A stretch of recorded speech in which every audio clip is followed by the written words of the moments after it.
આજરોજ મોરબી મ્યુનિસિપલ કોર્પોરેશનની બીજી સામાન્ય સભા હતી અને સામાન્ય સભામાં એજન્ડા 2 મુજબ ખાસ સમિતિઓની રચનાની કામગીરી કરવાની હતી. માન્ય અધ્યક્ષ શ્રી મેયર એ ચર્ચા કરી રહ્યા હતા અને એમને થોડી ચર્ચા પોતાના રીતે કરવી હશે એટલે સાહેબશ્રીએ એવું કહ્યું કે 10 મિનિટ માટે પત્રકાર મિત્રો બાજુમાં જાય તો હું ચર્ચા કરી લઉં મારા સભ્યો સાથે અને પછી બોલાવીએ.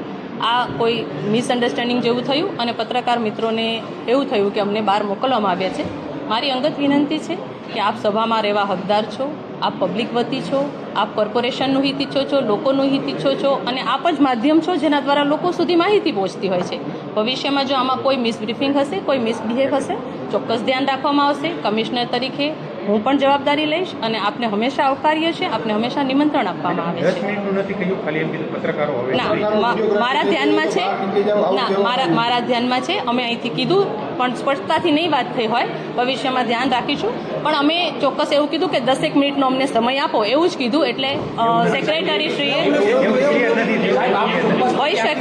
હોઈ શકે આપ અને હું બધા પ્રજાના કામ માટે આવ્યા છીએ, હોઈ શકે સાંભળવા ફેર થયો છે. પછી ફરીથી આપને બોલાવવામાં પણ આવ્યા હતા અને વારંવાર બોલાવવામાં પણ આવ્યા. અમારા 2 કોર્પોરેટ મિત્રો પણ આવ્યા હતા.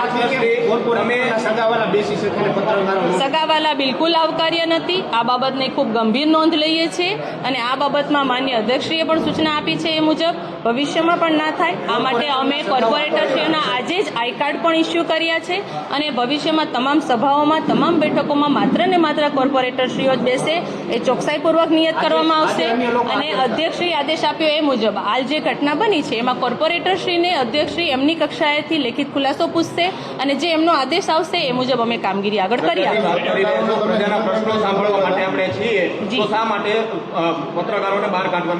આપણાથી એક થોડું જે મિસ થઈ ગઈ છે આખી બાબતને ભવિષ્યમાં ચોક્કસથી ધ્યાન લેશું.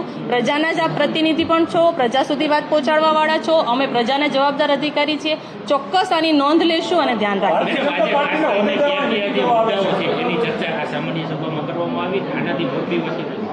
જી, આજની જે સામાન્ય સભા હતી એમાં ખાસ તો સમિતિઓના ગઠનની બાબતો લેવામાં આવી.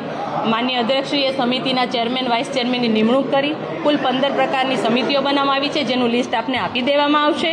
એના ઉપરાંત માન્ય અધ્યક્ષશ્રીએ અલગ અલગ કોર્પોરેટરશ્રીઓ દ્વારા જે પ્રશ્નોત્તરી પૂછવામાં આવી છે જે આપને પણ એ બ્રીફ આપશે એના પણ અમારા શાખાધ્યક્ષીઓ એમને જવાબ આપ્યા છે. એમના સૂચવ્યાના કામોની નોંધ લીધી છે.